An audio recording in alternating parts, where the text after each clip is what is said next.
हरे कृष्णा। सर्वप्रथम दीक्षा गुरु पाद पद्म नितिल प्रविष्ट ओम विष्णु पादष्टोत्तरशत श्री श्रीमशील भक्ति वेदांत शील नारायण गोसाई महाराज जी के चरणों में। तत्पश्चात नितिल प्रविष्ट ओम विष्णु पादष्टोत्तरशत श्री श्रीमशील भक्ति वेदांत शील स्वामी महाराज जी के चरणों में अनंत कोटि दंडवत प्रणाम ज्ञापन करते हुए उनसे हेतु कृपा की वांछा करता हूँ। समस्त रूपानु गुरुवरों के चरणों में अनंत कोटि दंडवत प्रणाम। आप सब भक्तों को मेरा यथा योग्य प्रणाम स्वीकार हो। हरे कृष्णा। आज श्रील गुरुदेव की कृपा से हम जिस स्थान पर आए हैं, ये जो स्थान है, इस स्थान का नाम है तालवन। ब्रज में 12 वन में से एक है तालवन। मधुवन के पास में ही है ये तालवन, और ये बलराम जी का स्थान है, इसलिए अखंड गुरु तत्व है बलराम जी, तो इसलिए स्थान पर आने से गुरुदेव का स्मरण होता है। यहीं पे ही भगवान बलराम जी ने धेनुकासुर का वध किया था। ब्रज में अनेक असुर आए, लेकिन 2 ऐसे असुर थे जिनका वध भगवान कृष्ण ने नहीं, बलराम जी ने किया। कौन? एक प्रलंबासुर और एक धेनुकासुर। उसके पीछे एक विशेष कारण है, तो हम इस लीला को श्रवण करते हैं। अभी कृष्ण बड़े हो चुके हैं। पहले तो वो बछड़ों को चराते थे, अब बड़े होकर अपनी मैया को बोला कि अब मैं गैया चराने जाऊंगा। जब माता को बोला तो माता ने बात डाल दी नंद बाबा के ऊपर। नंद बाबा से पूछो, अगर वो बोलेंगे तो ठीक है। अब जब नंद बाबा पे बात आई तो नंद बाबा ने बात डाल दी पूरी सभा के ऊपर। बोले कि ऐसे नहीं होता, जब भी गैया चरानी होती है हमारे यहाँ ब्रज में नियम है, एक बैठक बैठती है, सारे ब्रजवासी बैठ के विचार करते हैं, उसके बाद कुछ ना कुछ निर्णय निकलता है कि क्या करना है। तो नंद महाराज जी ने बैठक बिठाई, सारे वृद्ध गोप उसमें आते हैं, और कृष्ण अब जब बछड़ों को चराते थे, अब धीरे धीरे 2 साल में वो बछड़े भी गैया बन चुके हैं। अब वो जो बछड़े गैया बन चुके हैं वो कृष्ण के अलावा किसी और गोप के पास संभलते ही नहीं हैं, और जितने कृष्ण के सखा थे अब वो भी बड़े हो चुके हैं। तो फिर बैठक में निर्णय होता है कि हाँ, अब कृष्ण जो है गैया चराने जा सकते हैं। तिथि निकाली जाती है, गोप अष्टमी तिथि निकलती है। तो कृष्ण अब जब गैया चराने के लिए जाएंगे तो यशोदा मैया बड़ी चिंतित है। यशोदा मैया बोलती है बलराम जी को कि देख, तू बड़ा है, इसलिए जब ये वन में जाएगा तो देखना कि कृष्ण किसी भी लंबे पेड़ पे ना चढ़े। क्यों? पेड़ पे चढ़ने से रिस्क रहता है बच्चे को, इसलिए पेड़ पे चढ़ने के लिए मैया मना करती है। उसके बाद दाऊ जी को बोलती है कि देख दाऊ जी को बोलती है, दाऊ तेरे को ध्यान रखना है कि कृष्ण जो है समय पे ही भोजन कर ले, कहीं ऐसे ना हो खेलते रह जाए और भोजन ही करना भूल जाए। और दाऊ तुम्हें ही ध्यान रखना है कि जो लंबी जो सींग वाली जो गैया है, कृष्ण उसके पास नहीं जाना चाहिए। क्यों? कहीं खेल खेल में मार दिया तो। और साथ में एक चीज़ और ध्यान रखनी है, कृष्ण के लिए मैया चरण पादुका लेके आती हैं। कृष्ण को बोलती है चरण पादुका पहन के जाना पड़ेगा। तो कृष्ण बोलते हैं मैं तो गाय का सेवक हूँ, मैं कोई गाय का स्वामी सुनना हूँ। जब गैया चरण पादुका के बिना जा रही है तो हम भी बिना चरण पादुका के जाएंगे। तो जब गैयाओं ने ये सुना कि कृष्ण अब हमारे साथ जाने वाले हैं, तो उतने में ही जब अगले दिन जब कृष्ण को लेके जाएंगे उससे एक दिन पहले ही गैयाओं ने क्या किया, अपने खुर से जितनी भी भूमि थी, क्योंकि गैया जानती है कि कृष्ण जो है उनके चरण कैसे हैं, उनके चरणों को गोपियाँ जब अपने वक्षस्थल पे धारण करती है तब भी संकोच होती है कि इतने कोमल चरण कमल को अपने वक्षस्थल पे भी कैसे धारण करें, हमारे वक्षस्थल इतने कठोर हैं, तो कितने कोमल होंगे भगवान कृष्ण के चरण। तो वहाँ पे गैया क्या करती है, अपने खुर से जो मिट्टी के बड़े बड़े ढेले होते हैं कि कृष्ण के चरणों में लग ना जाए, अपने खुर से ही क्या करती है, उनको तोड़ तोड़ के पूरा पाउडर कर देती है। इसलिए आप देखना ब्रज की जो रज है वो माथे पे लगानी नहीं पड़ती, वो इतनी सॉफ्ट है कि उड़ के अपने आप ही मस्तक पे लग जाती है, बल्कि नाक मुंह ढकना और पड़ता है।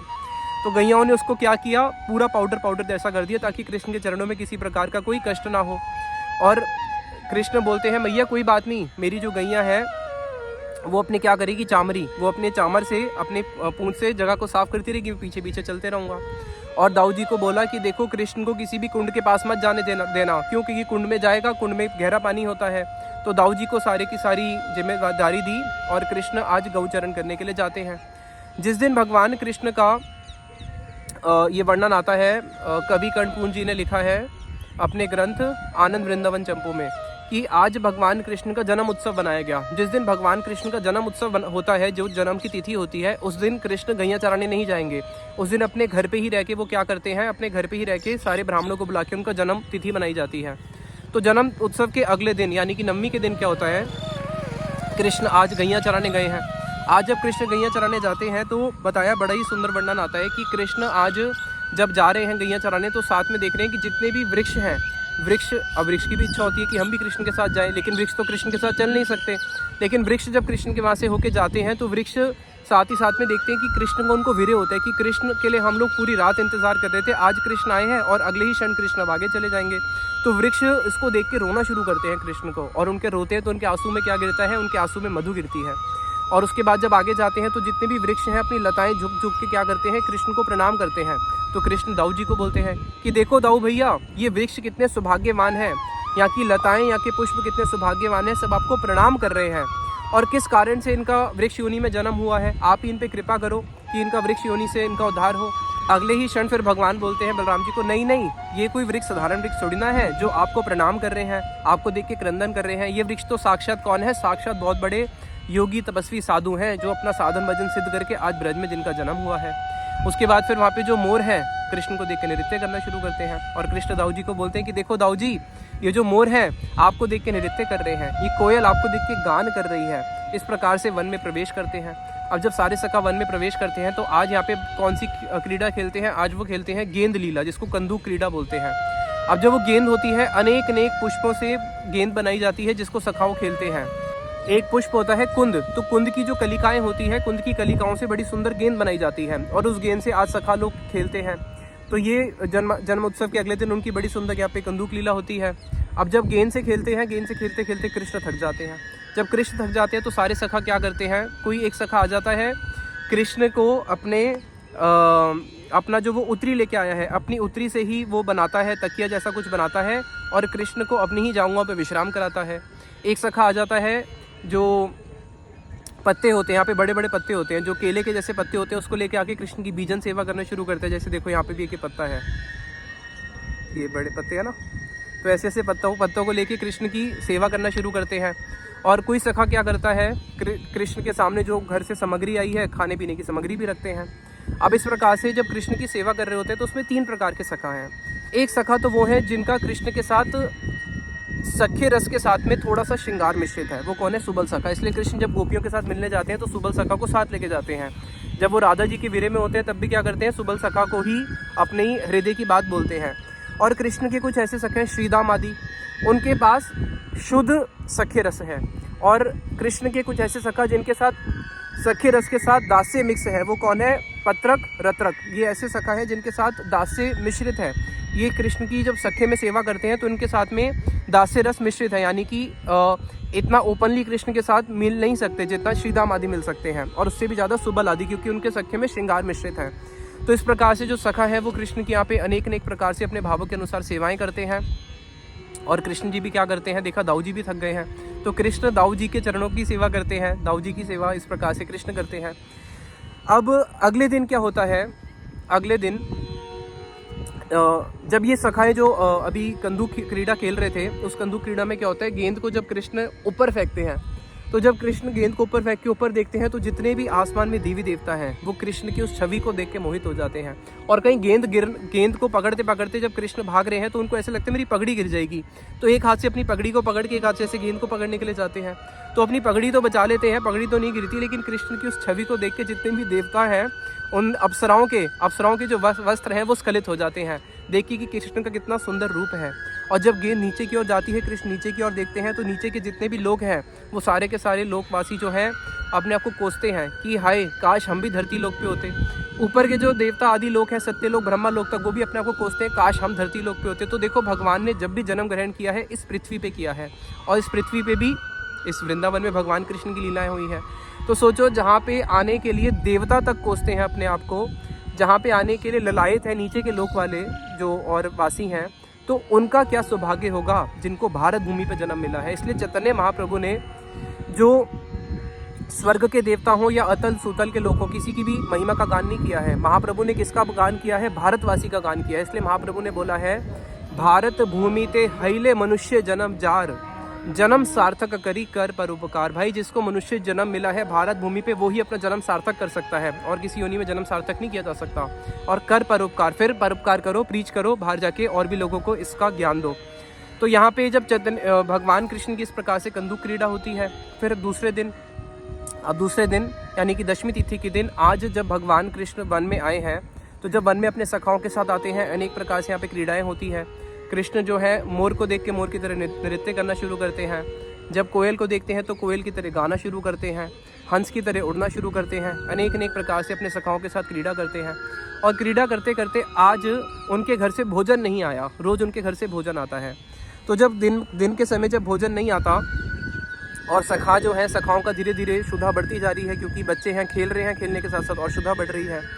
अब उतने में जितने भी देव वृंद हैं वो आकाश से विचरण कर रहे हैं, अपने नेत्रों को सफल कर रहे हैं, अपने संताप को दूर कर रहे हैं भगवान कृष्ण के दर्शन करके। उतने में ही सारे सखा जाते हैं दाऊ जी के पास और दाऊ जी को बोलते हैं कि अरे भैया दाऊ जी, आपका तो नाम सार्थक हो गया। आपका नाम क्या है? आपका नाम है राम। राम यानी कि जो रमण करते हैं। तो आपने तो अपनी मधुर मधुर लीलाओं के द्वारा हम सखाओं को रमण करा के अपना नाम राम सार्थक कर लिया है, लेकिन अभी भी एक चीज़ बाकी है। क्या? भूख लग रही है। पेट के अंदर क्या हो रहा है? पेट के अंदर जो है हमारे सारे के सारे जितने भी असुरों को अभी तक आपने कृष्ण ने मारा था, वो सारे के सारे असुर वापस जीवित हो चुके हैं और सबके सब आज हमारे उदर के अंदर बैठे हुए हैं। वे कृष्ण के पास जाते हैं और कृष्ण को बोलते हैं, अरे कृष्ण, आपका तो महाप्रताप पूरे जगत में विदित है और जहाँ पे भी आप जाते हो आपको देख के वहाँ से अंधकार हमेशा के लिए नष्ट हो जाता है। लेकिन आज आपको देख के कुछ ऐसा तो करो कि हमारे पेट के अंदर जो अंधकार है, हमारे पेट में जो शुद्धा रूपी अज्ञान है, उसका तो कुछ निवारण करो। तो कृष्ण और दाऊ जी जो है दोनों को सखा बोलते हैं कि देखो, जहाँ पे आज हम क्रीड़ा करने के लिए आए हैं, यहीं पास में तालवन है और यहाँ पे जो पास में जो ताल वन है उसके इतने सुंदर पके हुए ताल फल हैं कि उसका सुगंध यहीं तक हमें आ रही है। तो सोचो, जिसकी सुगंध इतनी दूर से आ रही है वहाँ पे कैसे ताल फल होंगे। और हमें उस ताल फल को तोड़ने के लिए कुछ परिश्रम नहीं करना पड़ेगा। क्यों? क्योंकि वो पूरे पक चुके हैं। केवल पेड़ को हिलाने मात्र से भी अपने आप गिरने लग जाएंगे। और वहाँ पे जब सारे सखा इस प्रकार से दाऊ जी और उनको बोलते हैं, उनके मन में ताल फल खाने की इच्छा हुई है, तो कृष्ण भक्तों की इच्छा को तो पूरा करते ही हैं। तो कृष्ण अपने सखाओं के साथ, दाऊ जी के साथ इसी स्थान पे आते हैं। पास में ही उनकी गौचरण लीला हो रही थी, इसी स्थान पे आते हैं। यहाँ पे फिर बड़े सुंदर सुंदर यहाँ पे चारों तरफ ताल वृक्ष थे और ताल वृक्ष को जब आते हैं, जब सारे सखा देखते हैं तो ताल वृक्ष को देख के ही उनकी आंखों में एकदम से चमक आ जाती है। क्यों? क्योंकि वो जो ताल के जो फल हैं, एक तो वो पूरे के पूरे पके हुए फल थे और साथ में वो ऐसे गुच्छे के गुच्छे लगे हुए थे कि बीच में कहीं पे भी कोई शून्य स्थान ही नहीं था, यानी कि बीच में कहीं पे कोई स्पेस ही नहीं है। पूरे के पूरे सारे एक एक फल चिपक चिपक के लगे हुए हैं, इतने सारे फल हैं। उन फलों को देख के जो सारे सखा हैं बस कृष्ण का इंतजार ही कर रहे होते हैं। कृष्ण उतने में आदेश देते हैं कि जाओ जाओ और करके गिराओ सारे फलों को गिराओ। तो सारे सखा आ जाते हैं, कोई किसी पेड़ के, कोई किसी पेड़ को पकड़ के हिलाना शुरू करते हैं और फल गिरना शुरू करते हैं। और उतने में दाऊ जी, अब वो तो दाऊ जी है, दाऊ जी जो पूरी की पूरी पृथ्वी को धारण करने वाले हैं, उनके हिलाने से कोई फल बचेगा क्या पेड़ पे? वो पेड़ को इतना वेग से हिलाना शुरू करते हैं कि सारे फल टप टप करके नीचे गिरना शुरू हो जाते हैं। और जब सारे फल गिरना शुरू होते हैं, उसकी ध्वनि को सुन लेता है यहीं पास में जो असुर बैठा था। एक तो असुर और ऊपर से गधा। किसी को गाली देनी हो तो क्या बोलते हैं? तू गधा है। तो सोचो, वो पहले ही असुर और असुर के बाद साथ में गधा भी है, तो डबल डबल अज्ञान। तो वहाँ पे वो जो धेनु का सुर है, जैसे ही शब्द को सुनता है भागा हुआ यहाँ पे आता है, क्योंकि धेनु का सुर ने ही इस तालवन को पूरा का पूरा अपने उसमें रखा हुआ था। और जितने भी इसके फल होते थे, तो गधा क्या करता है? गधा कभी अपने फल खुद नहीं खाता। गधा देखना, गधा क्या करता है? अपनी पीठ के ऊपर दाल चावल चीनी सब उठाता है, लेकिन खाता क्या है? केवल घास। तो उसी प्रकार से वो सारा कुछ इसको संभालता तो था, लेकिन किसके लिए? कंस के लिए। कंस को ही सारा यहाँ के फल जाया करते थे। तो जब उसने यहाँ पे आया, उसने देखा कि सारे सखा भी पेड़ हिला रहे हैं, लेकिन उसने सखाओं की तो उपेक्षा कर दी। अब उसको बदला किससे लेना था? कृष्ण और बलराम से। तो वो कृष्ण और बलराम को गोल गोल घूमता हुआ ऐसे ऐसे आंखों से बड़ा बड़ा करके कृष्ण बलराम को देखता रहा, गोल गोल चक्कर मार रहा है अपने इस ताल फल के पेड़ों के आसपास। और उतने में उसने पहले बलराम जी के ऊपर जाके आक्रमण किया। उसने क्या किया? उसकी इतनी बड़ी बड़ी आंखें थी, उसका जो रूप था उसका, वो कोई साधारण गधा नहीं था, वो ऐसा गधा था जिसको देख के देवता भी डरते थे। तो सोचो, जो देवताओं तक को डरा देता था। जब उसकी वाणी में उतनी शक्ति थी, जब वो अपनी वाणी से दहाड़ता था तो आसमान के सारे जो मेघ हैं वो गरजना शुरू करते थे। और जब उसने अपनी भूमि, अपने दोनों पीछे के जो उसके खुर होते हैं, उससे जब उसने भूमि को कुदेरना शुरू किया, तो भूमि को कुदेरने के साथ साथ वह इतने बड़े बड़े गड्ढे हो गए कि वो जो भूमि की जो धरती होती है, वो जो धरती से जो मिट्टी निकली, वो मिट्टी आकाश में ऐसे उड़ने लगी कि चारों तरफ मानो ऐसे लग रहा है कि पूरी रात हो गई है। तो इतना बड़ा वो ऐसे एक असुर था।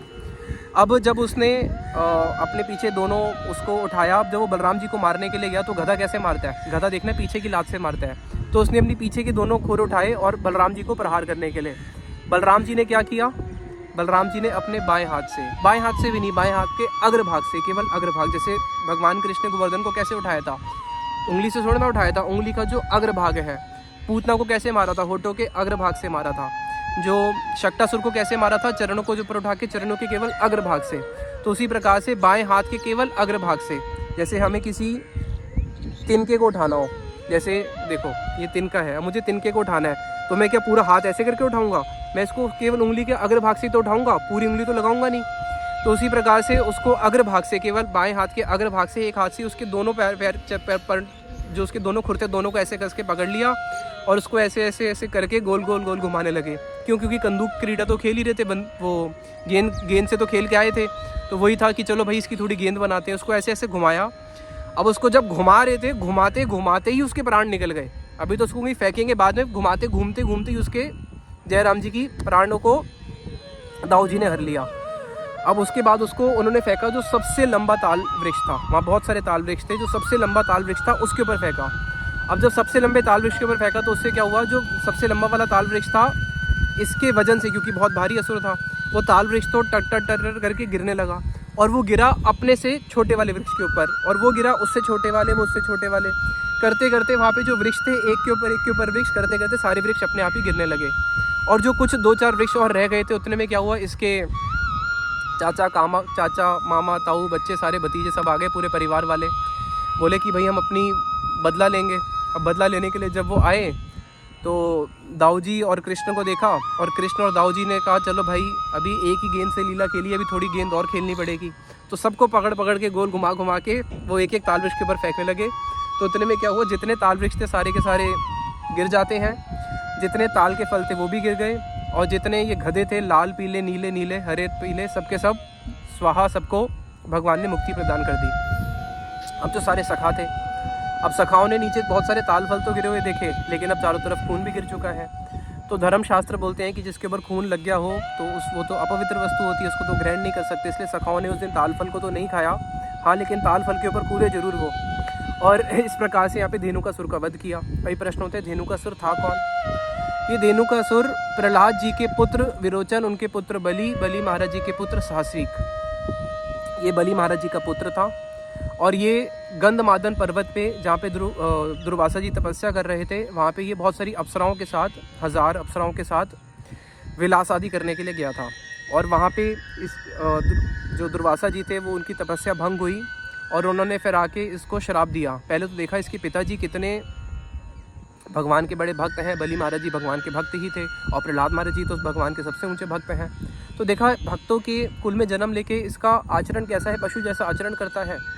तो बोला कि जा तू पशु ही बन जा, और पशु में भी कौन सा पशु बन जा, जिसका दिमाग सबसे कम होता है, गाली देनी हो तो क्या बोलते हैं, गधा, जा तू गधा ही बन जा।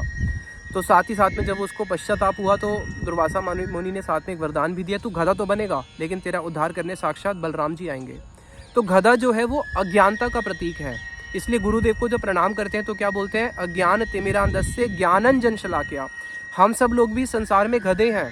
क्यों गधा किसको बोलते हैं? हमारे गुरुदेव बोलते थे कि जो भी व्यक्ति अपने शरीर को आत्मा मान के बैठा है, ये सबसे बड़ा अज्ञान है। इससे बड़ा कोई अज्ञान नहीं है। सबसे बड़ा अज्ञान है अपने आप को ये मानना कि मैं शरीर हूँ, ये सबसे बड़ा अज्ञान है।